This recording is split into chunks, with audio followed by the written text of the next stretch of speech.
High, আমি রুমকি। আমার চ্যানেলে আপনাদের স্বাগত। তো সকালবেলা এই যে মেয়েকে আমলার জুসটা বানিয়ে দিলাম। ওখানে আমলকি আর কারি পাতা আর একটু হলুদ ছিল। এটা দিলে চুলের পক্ষে খুব ভালো এবং হেলথের জন্য খুব ভালো। তা আজকে চলে এলাম আপাম বানাতে। আপাম হচ্ছে সাউথ ইন্ডিয়ানের একটা খুব ভালো ডিশ। এটা ব্রেকফাস্টের জন্য খুব হেলদি, আবার অনেকে স্ন্যাক্স হিসাবেও খুব ভালোবাসে। তো আমি বানালাম আজকে আপাম। তো আপাম বানাতে এই যে প্রথমে কি করলাম, চপারের মধ্যে পেঁয়াজ, লঙ্কা আর কারি পাতা দিয়ে চপ করে নিলাম।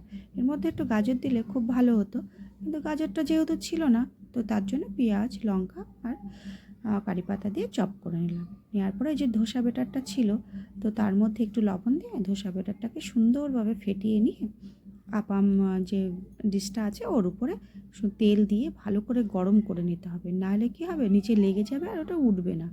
তো এই যে ভালো করে গরম করে দেখুন, দেখাই যাচ্ছে যে ধোঁয়া উঠছে। তো যাই হোক, ওর পরে একে একে আমি সমস্ত বাটারটা দিলাম। দেওয়ার পরে ধীরে ধীরে, একদম ধীরে ধীরে স্লো আছে এটাকে ভাজতে হবে। যদি আমি গ্যাসটাকে বাড়িয়ে দিই তাহলে কী হবে, নিচে থেকে পুড়ে যাবে, ভিতরটা আর হবে না। তো এরকম করে দুপাটেই উল্টে পাল্টে ভাজতে হবে। যে দেখুন এরকম হচ্ছে। হ্যাঁ, এই যে এখন আমি উল্টে দিচ্ছি। এটা হচ্ছে সেকেন্ড বার। প্রথমবারেরটা হয়ে গেছিলো, সেকেন্ড বার আবার দিয়েছিলাম। সেটা যে স্পুন দিয়ে আমি তোলার চেষ্টা করছি, কিন্তু এটা হচ্ছে না। এটা আপনার ওই চাকু দিয়ে করলে ভালো হয়। তো আমি একটা চাকু নিয়ে নিয়েছিলাম, তো সেই হিসাবে ওটাকে দিয়ে উল্টে দিচ্ছিলাম। তো ধীরে ধীরে কারণ পড়ে যাচ্ছিলো বলে আমার আবার বাঁ হাতটা চলে যাচ্ছিলো, যে পড়ে যাওয়ার চান্স ছিল, মানে নড়ছিল ওটা। তো যাই হোক, ওটাকে ধীরে ধীরে আমি একে একে সমস্ত কটাকে উল্টে পাল্টে দিয়েছিলাম।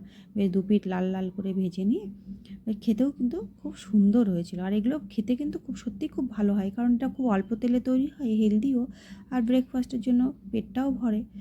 তো এরকম করে একটা একটা করে সমস্ত উল্টে পাল্টে দিতে হবে। ওই যে এক পাট হয়ে গেছিলো, তারপরে নেক্সট পিঠটা এরকম, মানে নিচেরটা এরকম লাল করে ভেজে নিতে হবে। তো যতটা একটু ভালো ভাজা হবে, কিন্তু পুড়ে যাবে না, ধ্যান রাখতে হবে ওটা যেন না পুড়ে যায়। তারপরে এই যে আমি নিয়ে বসে পড়লাম। হ্যাঁ, আগেই মেয়েকে দিয়ে দিয়েছিলাম, তারপরে আমি নিলাম। তো ওই যে বাদামের চাটনির সঙ্গে এটা খেতে খুব ভালো হয়েছিল। ভিতরটা বেশ সুন্দর হবে, আর উপরটা এরকম হালকা হালকা ভাজা হবে। আর নিচেটা তো দেখছেনই, একদম লাল লালচে করে ভাজা হয়েছিল। এটা খেতে কিন্তু খুব ভালো, বারবারই বলছি, খেতে কিন্তু সত্যিই খুব ভালো এবং খুব হেলদি একটা